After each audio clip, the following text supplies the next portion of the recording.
Hello, boys and girls. It's time once again for reading workshop. Today I want to teach you that readers are on the lookout all the time for other clues that can help them know how to read a story. When an author writes a book, they are not there when we are reading their books. So authors have to leave some little clues along the way to help us know how to read their books.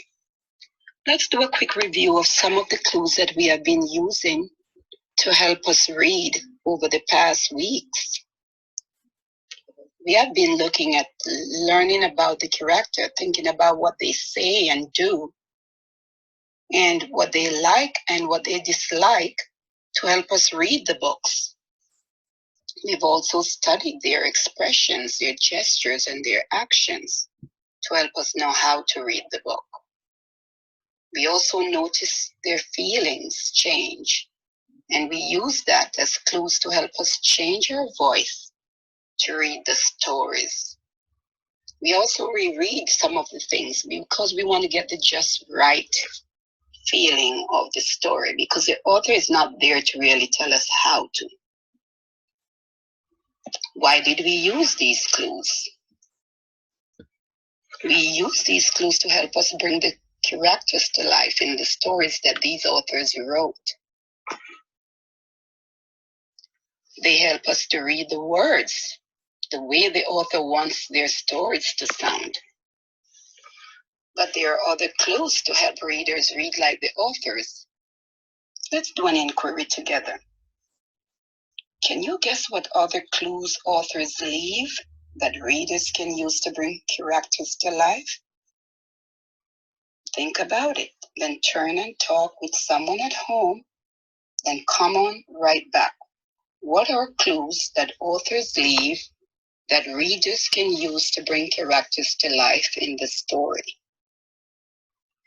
Talk with someone, then come on right back.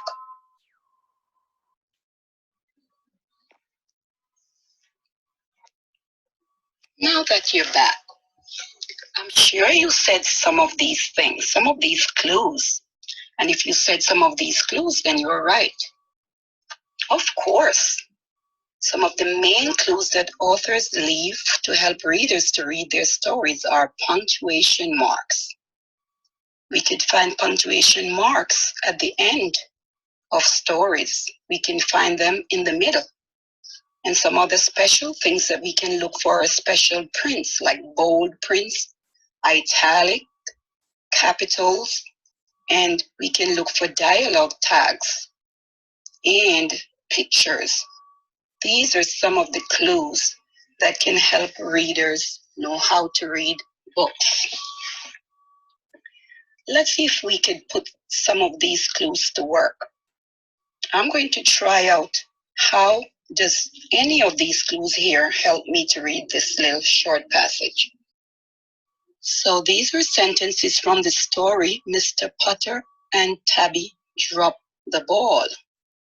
And here are some sentences I'm going to try. Let's see which one of these punctuation marks are there, any of these clues.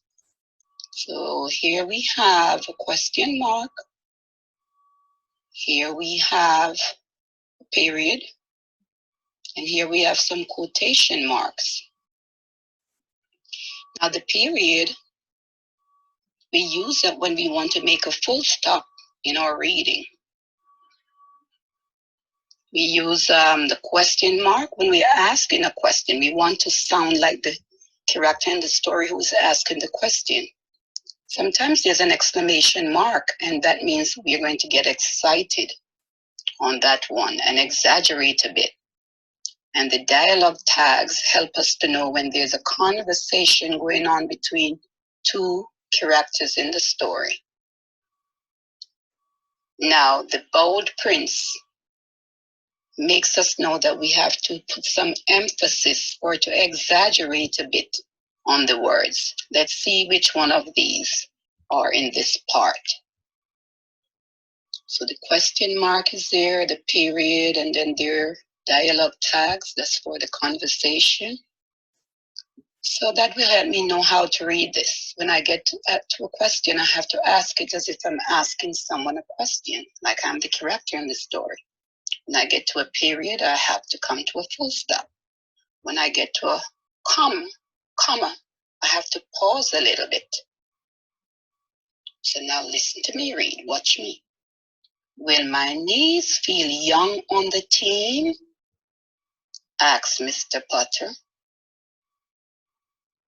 You're not too old, and neither am I, said Mrs. Teaberry. Notice how I use these clues, these punctuation clues, to help me read this part of the story. Now let's see if we could try it together in another part. Let's see what clues are there.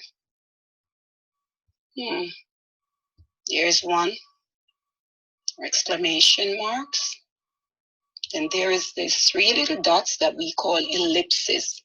They work just like a comma. Sometimes you find them in the middle or at the end of a sentence. And then here we have dialogue tag also at the end of this last sentence. Now let's see if we can put it to work in this part. Mrs. Teaberry leaped into action. She ran for the ball. She reached for the ball. Then, glump! Zeke got the ball. He was very proud. He ran around and around in circles. Drop the ball, Zeke! Everyone yelled. Did you notice how we use all these clues to help us bring the story to life?